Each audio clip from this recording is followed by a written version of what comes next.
Good morning and welcome to our UU Holton Sunday service. It's a marvelous day out there in here as we have the windows open. 2 days in a row of 70 degrees and we are making the most of it here in Holton, Maine. Daffodils are out, my favorite flower in the early spring, and we have a few on the altar today. I also want to thank Bill White for repairing and reupholstering the armrests on our historic chair that Dan Crawford is sitting in this morning. Dan can give you a review after the service. The stability is there, and the upholstery looks like it's been on there. It's a good match with the historic look of the chair. So I'm glad someone is sitting in it today, Bill. So thanks again for getting that back in order for us. Today we're looking at cosmic perspectives based on Neil deGrasse Tyson's latest book, Starry Messenger, and continuing our theme on belongingness, in this case, cosmic belongingness. So we're glad each of you are here today in person, and for those of you checking in online. And it's nice to have a guest musician here this morning. You may recognize this guy. He's been on stage at several of the recent Holton coffee houses downstairs. And so I approached Ira a couple of weeks ago and said, I'd like to book you for Sunday morning service to do our service music. And so Ira Dyer is here upstairs in our Sunday morning parlor to do some music for us today. So thanks for coming. Sure. This is going to be great. Didn't even ask what I was going to do.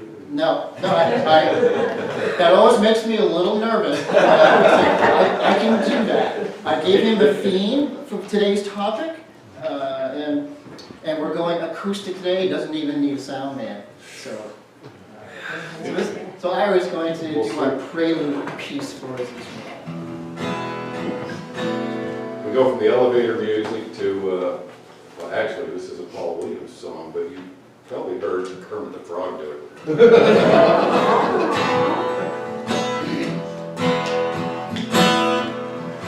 Why are there so many songs about rainbows?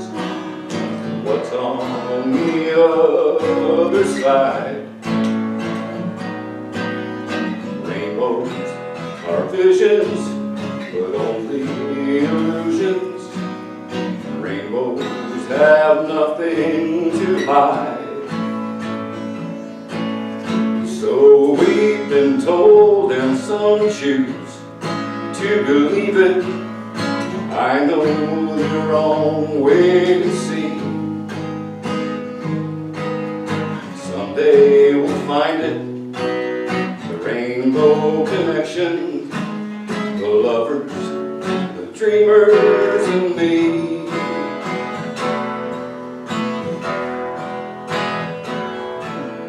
Who said that every wish would be heard and answered? Who wished on a morning star?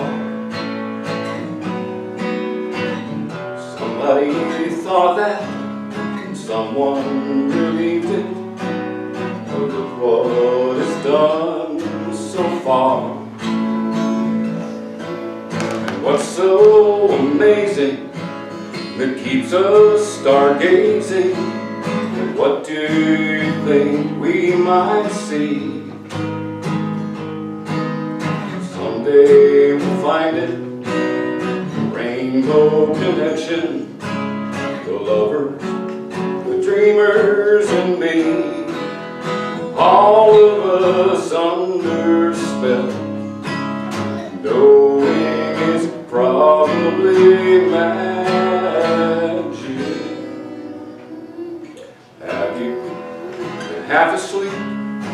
Have you heard voices? I've heard them calling my name. This is the same sound that calls the young sailors. The voice might be one and the same. I've heard it too many times to ignore it. Something that I'm supposed to be. Someday we'll find it, a rainbow connection, the lovers, the dreamers, and me.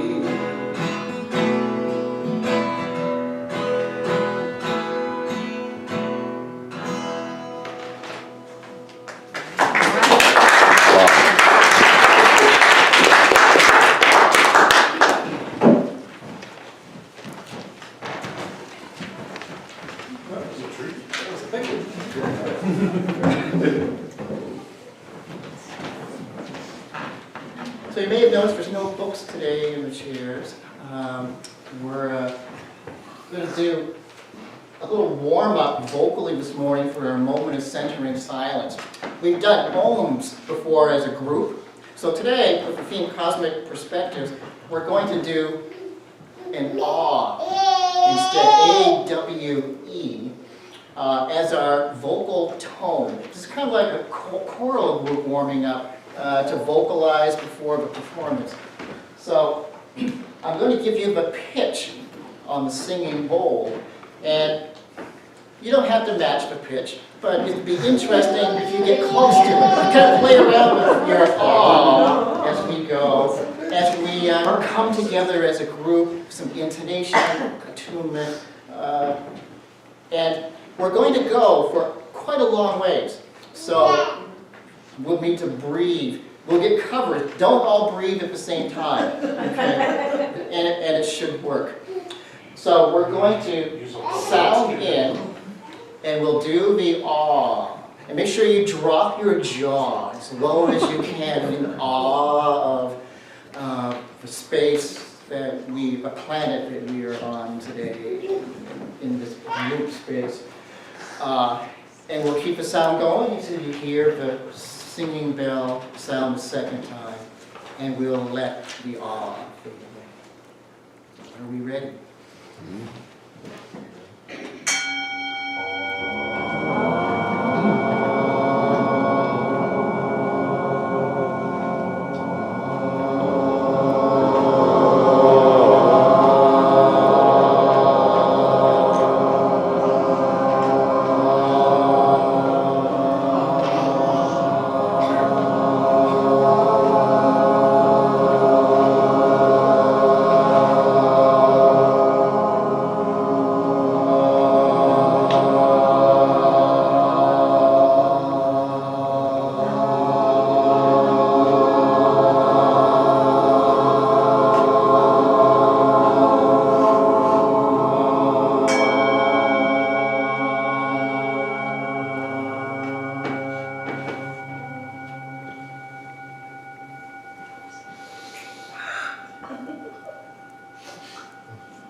That felt ancient.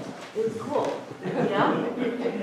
And we got Like there in the eventually. beginning was the word, and the word was sound, and like that could have been a sound that was early in the universe. Yeah.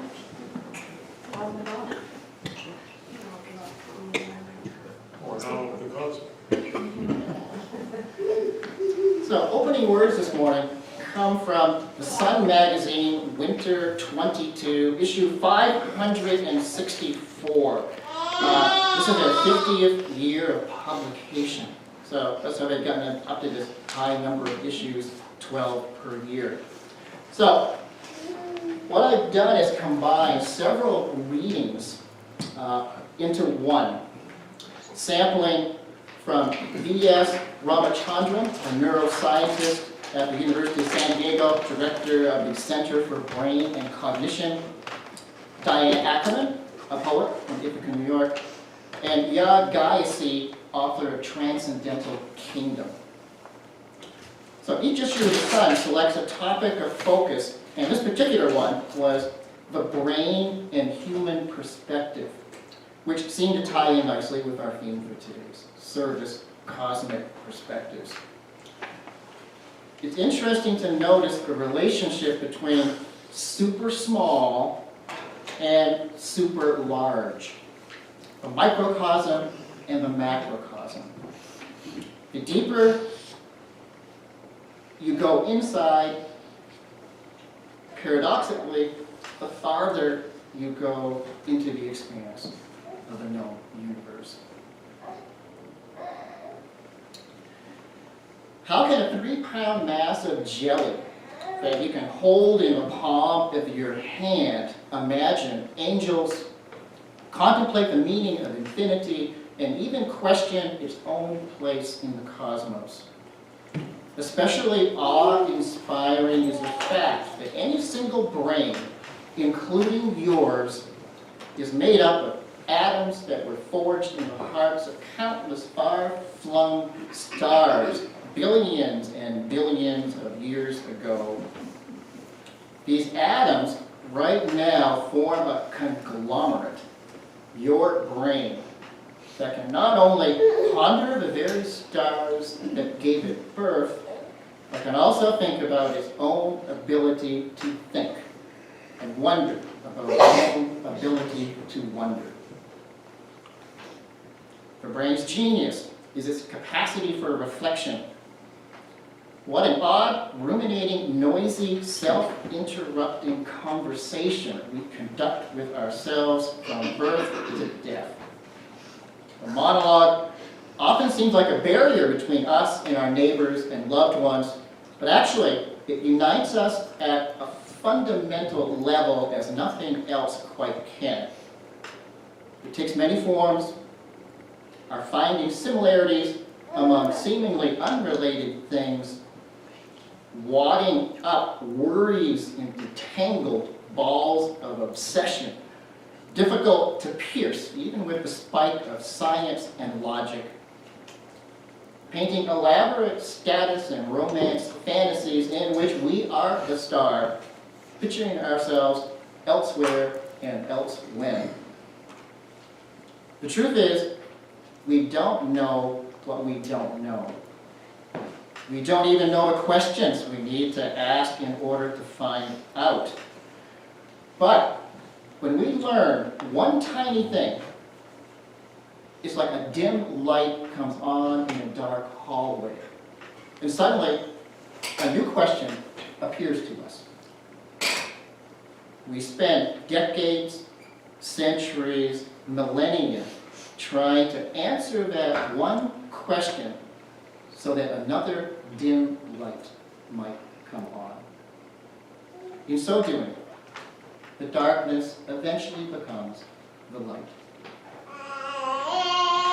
And like you were saying, Jess, it's that ancient sound. Teddy. So we're going to light the chalice. Deb, would you do the honor for us this morning? And you were just looking too comfortable. So I hate to do this to you. Yeah.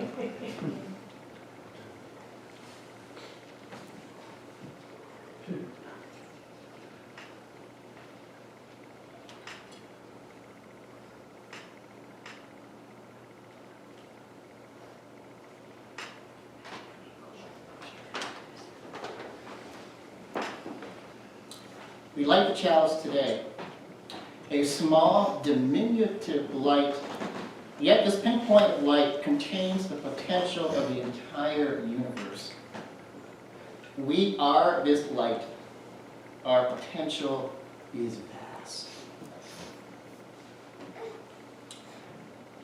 Okay, we're going to go ahead and light candles this morning. We are holding space for each other this morning. Just showing up and being here. Holding sacred and safe space to share what you need to share, or just to be in this space together. So let us go ahead and light candles of joys and concern for those things going on in our lives and in our world on this early Sunday in May. And I'm going to go first.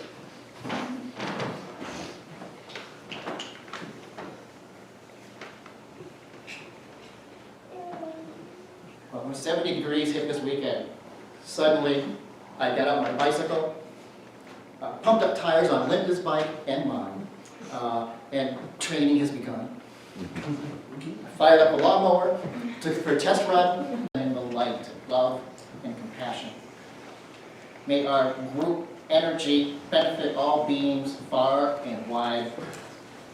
May our own minds be renewed and restored to a positive and healing state. And may we offer our efforts to encourage and to be of assistance where we may. Be the blessing of one, be the blessing of all. This is our prayer on this day. So be it. Amen and blessed be. Jazz lit up. Yeah, I get a couple more numbers for us. Well, didn't want to be too slow. So, add a little Neil Young today, even. Comes a time when you're drifting. Comes a time when you settle down. Comes a light, feelings lifting. Lift that baby right up off the ground. Oh, this whole world keeps spinning round. It's a wonder tall trees ain't laying down. Comes a time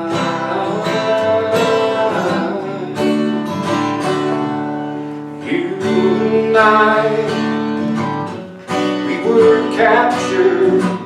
We took our souls and we flew away. We were right, we were given. That's how we kept what we gave away. Oh, this whole world keeps spinning round. It's a wonder tall trees ain't laying down. Comes a time, comes a time, there comes a time.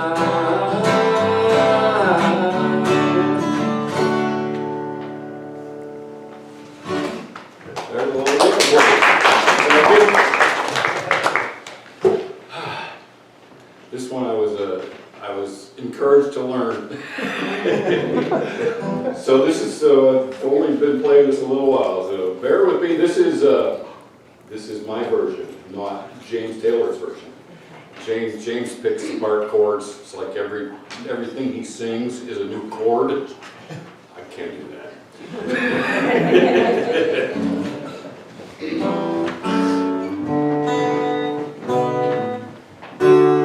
You can play the game, you can act out the part, even though it wasn't written for you. Tell me, how can you stand there with your broken heart, all by yourself alone? One thing can be to another, it doesn't take any sacrifice. Father and mother, sister and brother, if it feels nice, don't you think twice.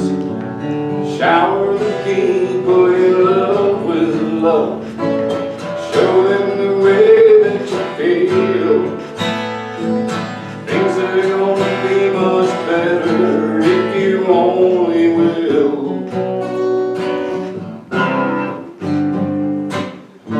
You can run, but you cannot hide. This is widely known.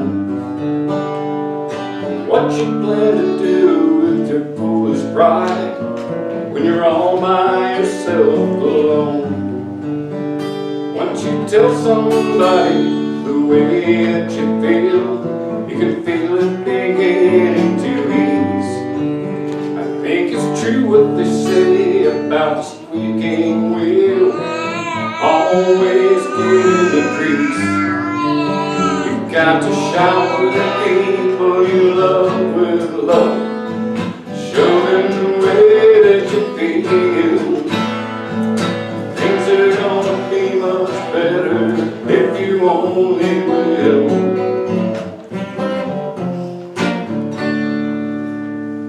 That's it. That's all I got to say. Didn't work on my endings, but hey, we get the middle parts.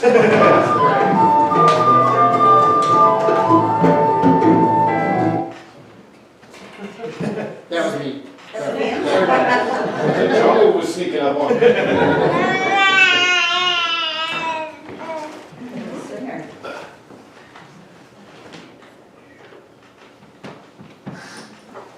Yeah, we were singing along with you on that. You could. Everybody could. We were. I saw Miles moving.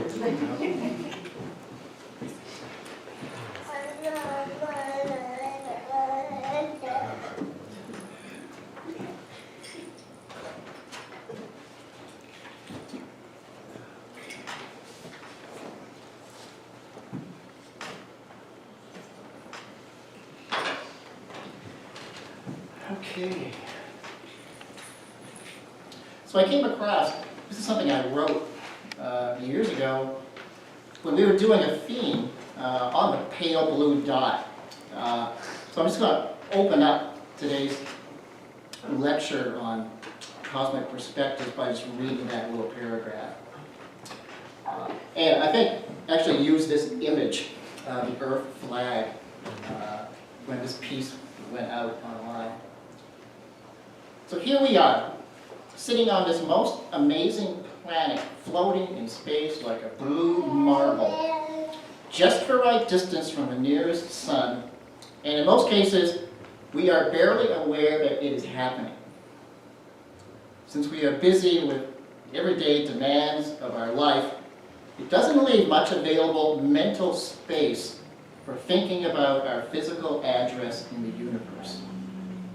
Yet, when we do pause and reflect on our advantageous placement, we feel a sense of wonder and appreciation for everything and everyone that is here.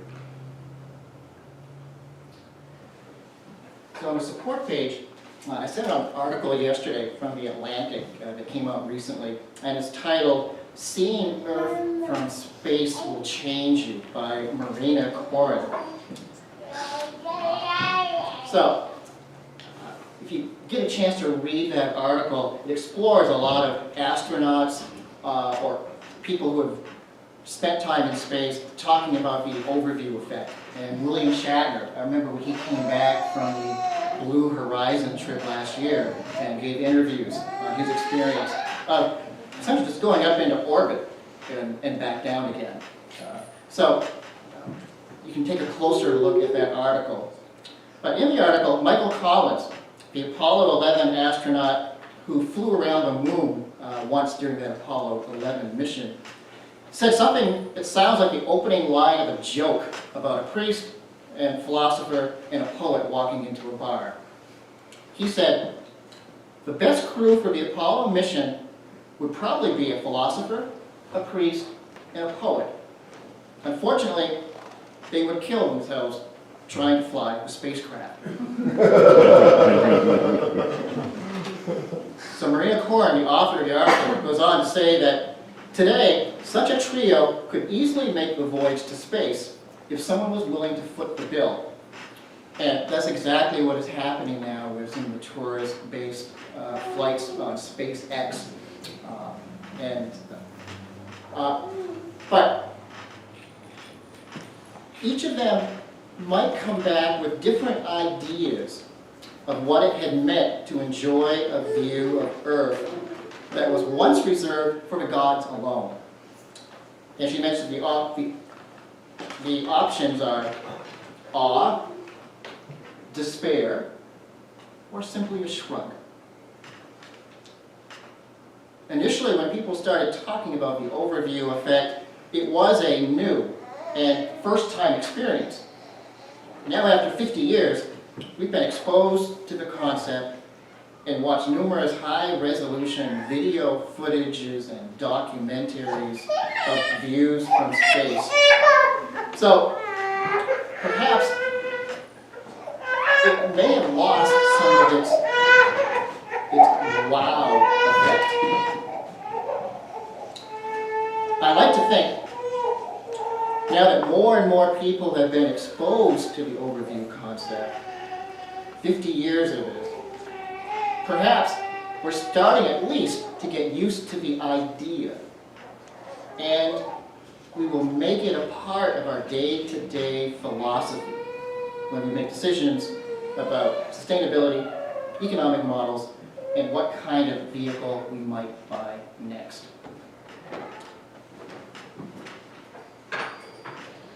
So the book, Starry Messenger, the title comes from Galileo's 1610 publication, and my Latin is not very good. I'll try to pronounce it as Sidereus Nuncius, which translates from the Latin, starry messenger. Using the scientific method and a recently invented telescope, Galileo asserted that the Earth was not the center of the universe, but that instead the Earth rotated around the Sun and was just one of several planets that did so. The implications then, and still, are far-reaching, to say the least. What I'm going to do is pass around the dust cover, flyleaf cover, and on the back, or on the inside, you'll see Neil deGrasse Tyson modeling a cosmic vest, which is very interesting.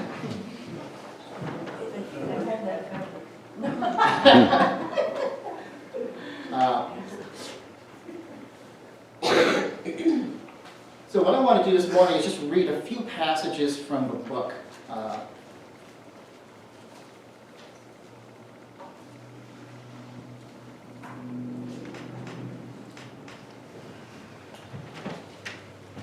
Starry Messenger is a wake-up call to civilization.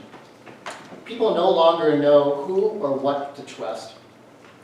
We sow hatred of others, fueled by what we think is true or what we want to be true, without regard to what is true.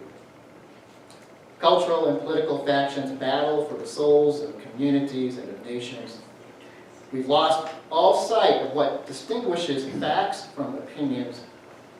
We're quick with acts of aggression and slow with acts of kindness.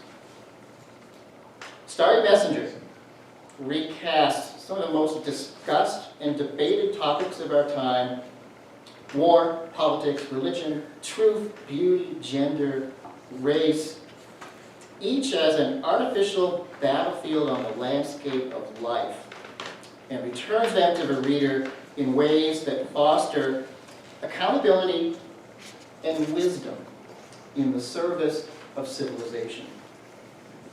Think of Starry Messenger as a trove of insights informed by the universe and brought to you by the methods and tools of science.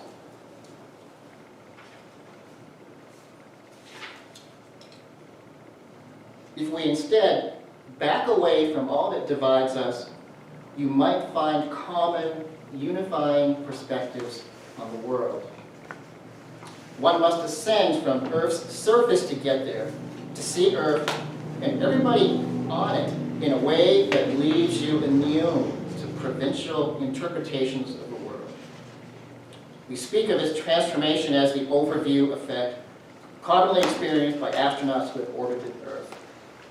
Add to this the discoveries of modern astrophysics as well as the math, science, and technology that birthed space exploration, and yes, a cosmic perspective is literally above it all. Far from being a cold, feelingless enterprise, there is perhaps nothing more human than the methods tools and discoveries of science. They shape modern civilization. What is civilization if not what humans have built for themselves as a means to transcend primal urges and as a landscape on which we live, work, and play?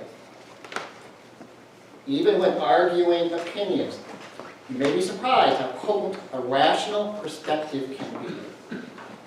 When illuminated by it, you fast discover that Earth supports not many tribes, but only one, the human tribe. That's when many disagreements begin to soften, while others simply evaporate, leaving you with nothing to really argue about in the first place. After thinking deeply about how a scientist views the world, about what Earth looks like from space, and about the magnitude of cosmic age and of infinite space, all terrestrial thoughts that we have change. Your brain recalibrates life priorities and reassesses the actions one might take in response. No outlook on culture, society, or civilization remains untouched by it. In that state of mind, the world actually looks different. You are transported. You experience life through the lens of a cosmic perspective. Differences in opinion enrich the diversity of a nation and ought to be cherished and respected in any free society, provided everyone remains free to disagree with one another, and most importantly, everyone remains open to rational arguments that could change your mind.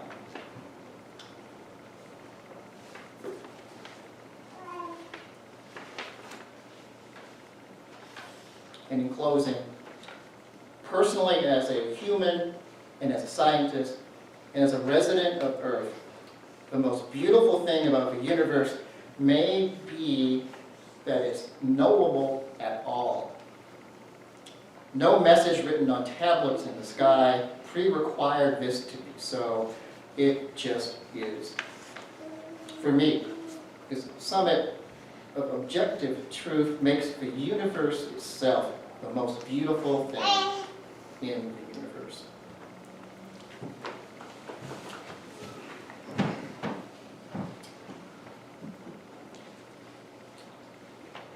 Going through a table of contents, it goes through a range of current issues in our modern context. Truth and beauty, conflict and resolution, risk and reward. Meatarians and vegetarians, we are not entirely what we eat. Gender and identity, people are more the same than different. Color and race, once again, people are more the same than different. Law and order, the foundation of civilization, whether we like it or not, the facts remain true. In that chapter, it's interesting that Neil shares his experience on jury duty, as I've shared my stories as this year has gone on. And Neil, he sensed that as a scientist, it really, he didn't trust public eyewitness accounts, were highly subjective. So Neil has very interesting comments on why he has never served on a jury.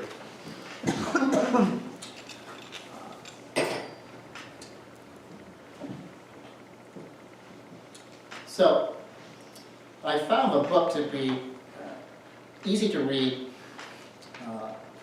enlightening, very precise. It's easy to read and general knowledge and application to our struggles right now in these vast areas and disciplines. But practical and inspiring, of actually offering solutions, going back to this cosmic vision that is large, inclusive, and looking through barriers. of getting at common ground and looking at facts and trusting and pushing science. So just quickly, he talks about the prehistoric period of our development, the modern period where we are now, and he viewed the overview effect or the Apollo space program from the late 60s and early 70s as the most turning point that led to quick change as the exposure and the new experience to seeing our planet from outer space. And he also looked a lot at the futurist period of what's our next evolutionary jump in thinking, perspective, or consciousness. And one interesting thing he mentioned was every 30 years, the technology changes so much that you cannot even imagine the differences that occur with those in 30-year spaces. And he goes back to the 1850s up to now. And just think back 30 years ago from our date, 1993, and how much has changed technology-wise. And the possibility is that could even accelerate more. He doesn't get into that. So what we want to look at very quickly is the overview effect. I've got a short PowerPoint.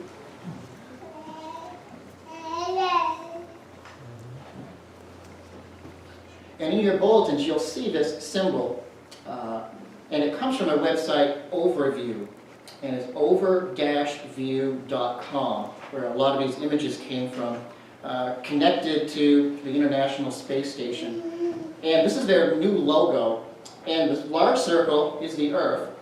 And the little object to the left is a satellite, or the space station. And it's that view from the orbit of Earth, giving the overview effect. And on their website, they take a lot of photographs from the space station and from satellites. And what's interesting, the overview effect, the view from the moon is the large view where you see the planet, the background of space. From the space station, you're just barely above the surface of the orbit. And what looms out of the viewing window is the planet below. And I remember, Bill, when a friend of yours came to a book discussion group years ago from NASA, and he talked about our space exploration program at that point. We weren't in deep space, really. Most of our time was spent around the orbit and viewing and studying the view of our planet from there. And so these photographs, this would be a view essentially from the cupola, the viewing window on the space station, of seeing the Earth below. When the cameras zoom in, you start to get views, very precise views from the planet's surface. And we're just going to look at a few of these. Central Park, Niagara Falls, a city in India. I was not able to locate the name, but it's interesting, the geometric design and zoning from space. It looks like a mandala. New Delhi. Spiritual art. It's New Delhi. Oh, okay. I've been there. Yeah. This was taken from the forest fires in California last year. A view from space, zoomed in. This is Naples, Florida, a little housing development on the waterfront. Yeah. And this is the U.S.-Mexico border between Yuma, Arizona on the top and San Luis Rio, Colorado, and Sonora, Mexico on the bottom, which is an interesting contrast. A parking lot in the United States, used car dealership, I believe. Lake of the Ozarks in Missouri.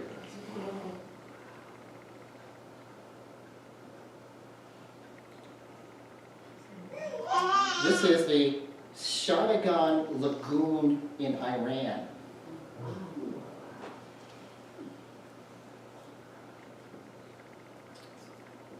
The Everglades in Florida.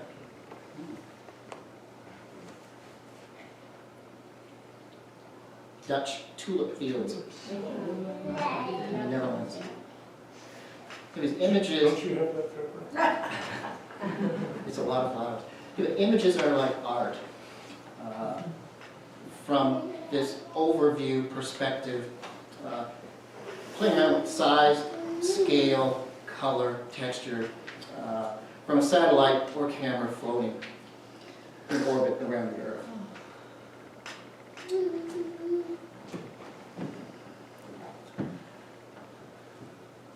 So in Tyson's book, this is a common theme of his cosmic perspective of trying to, it's a transcendent philosophical experience and using all 5 or 6 senses of us as human species to explore the parameters, the history, the limitations, the evolution and the change of consciousness in our world itself, in our inventions, in our creations of art and architecture. So what I want to present this morning is just a practical, I call it the overview as a practice. We're familiar with we've seen the images and the concept, but my question is, how often do we think about it? Because our everyday life, we're operating on the surface of the planet, in the midst of our busy life and scheduled responsibilities of whatever that may be. Or viewing it on Netflix, to travel the world from our living room to see amazing images, almost virtually being there. But can that substitute for travel itself and the experiences of the food, meeting people, the different aroma of a different section of our planet? How often do we really think of our position on this blue marble floating in space, rotating and accelerating through space, and still go about conducting our lives? So what I'd like to propose is an occasional, if not daily, a weekly, occasional practice of contemplating that through images,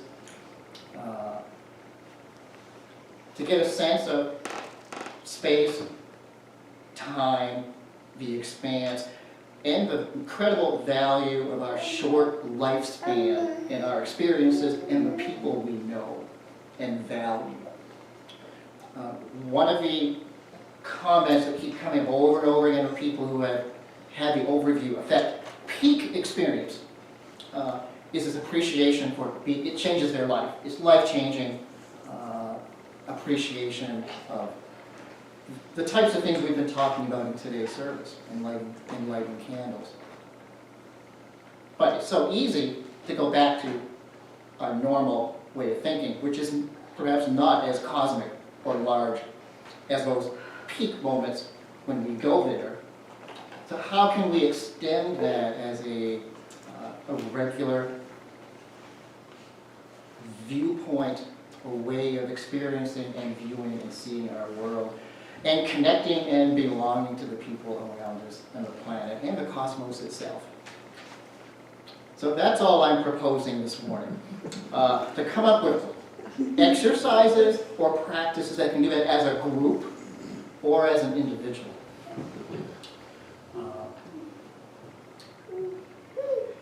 It was very difficult to capture and cover a whole book in 25 minutes. And that's what I've attempted to begin and start. Beginning a conversation. The book will be here in the library for those of you who don't have a copy. I'm going to loan mine out and have conversations. I know Bill is doing a service at the end of the month on science and pulling from Tyson's book. So we'll get a little more on that later. I'm looking forward to that, Bill. Any comments right now on the book itself, for those of you who have read it or listened to a few of the excerpts from this morning? Christoph? Well, first of all, put on your schedules, April 8th, 2024. The moon is going to get in the way of the sun, and we will have total darkness late in the morning. And it'll be a great day, and we're very privileged. It's right here in Holton, and we're at the epicenter of it. So 1 year from now, well, 11 months from now, it's an important date. Well, one thing we're thinking about is developing our theme for next year around that event. And It's only a year away, and building up to it, it builds off this year's theme of belonging. But Christoph is right, and giving us more time to explore some specifics of it, and to create some events here at the church to offer to town. And I do scamper for a window seat when I fly, because I get the overview effect even from just a commercial jet. It's just amazing. Once I saw the White Desert, another time Grand Canyon, it's pretty amazing. The biggest thing that I was just going to say that I get of the overview effect isn't a view at all. And it's something that we can't see, feel, hear, smell, or anything. But it does it even more than I think it would do for me if I was out in space looking at the blue dot, looking at the Earth. And that is this thing we can't even feel. And it's that we're, spinning at 1,000 miles an hour. That's sort of fast. But really, that Earth is going another 66 around the sun. And then the solar system is spinning around the Milky Way. And the sun one is 66,000 miles. Around the Milky Way is at least 500,000 miles an hour. And it takes us 200 million years to do one lap of the Milky Way. And there's like 1 billion other galaxies out there. And the other thing is the whole Milky Way itself is accelerating off who knows where. And to think that we're part of that gives me that overview effect. It's estimated that we're all sitting here going 1.3 million miles an hour. And I think about that and think, what can the universe expect me to do? What's going on? Hold on to height. Yeah. And that gives me that overview effect with no view. Yeah. Just what that little stationary blue dot we're looking at, what it's doing. What are we doing going 1.3 million miles an hour through the universe? That to me is more overwhelming than looking at our little blue dot. Watch out for the speed traps. Yeah. When I was younger, I remember seeing simulations of of our planets, revolving around the sun. But more recently, I've seen one where we're actually chasing the sun through the solar system. It's pretty interesting to look up, but the sun's actually in front of us, and we're just chasing it through space. It's interesting. Well, thank you for The Men in Black movie at the end when they're playing with marbles. Remember that? And there's like a universe inside the marble. Yep. Marble band, yeah. Yeah. We're just in a marble band, man.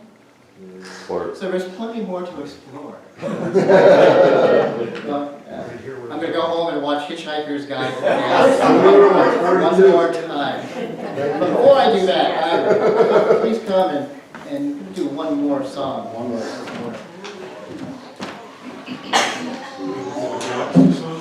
No, it's not a Galaxy song. No. Well, kind of, we'll see what happens here. Funny. Well, the sun is surely sinking down,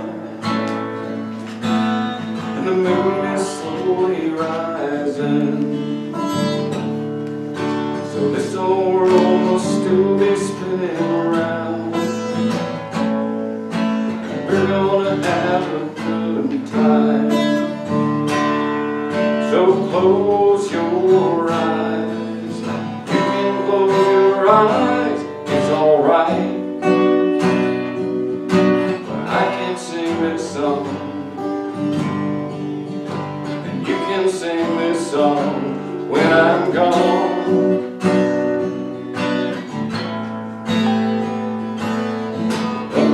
on for another day. And we're gonna have a good time. And no one's gonna take that time away. And you can stay as long as you like. So close your eyes. You can close your eyes, it's alright. I don't know no love songs, and I can't sing the blues anymore. But I can sing this song. You can sing this song when I'm gone.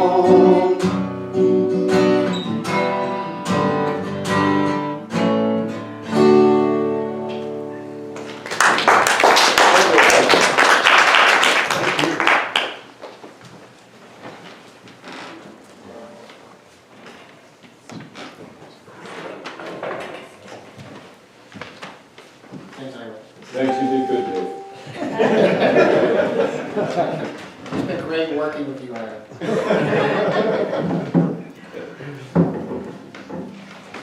Even as we extinguish the chalice and as we leave this place, we carry the light within us, a luminous sense of being that is our truest self. Be love and compassion in this world. And we go in peace. Amen. Again, thanks, Ira. This has been a real treat this morning. we'll have you back sometime. We want to thank everybody for tuning in today. If you'd like to show your support, please hit the like button, subscribe to our channel if you're not already subscribed, and help us out by sharing this message by clicking the share button.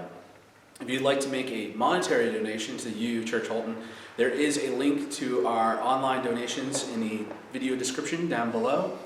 And again, thank you so much and have a blessed day.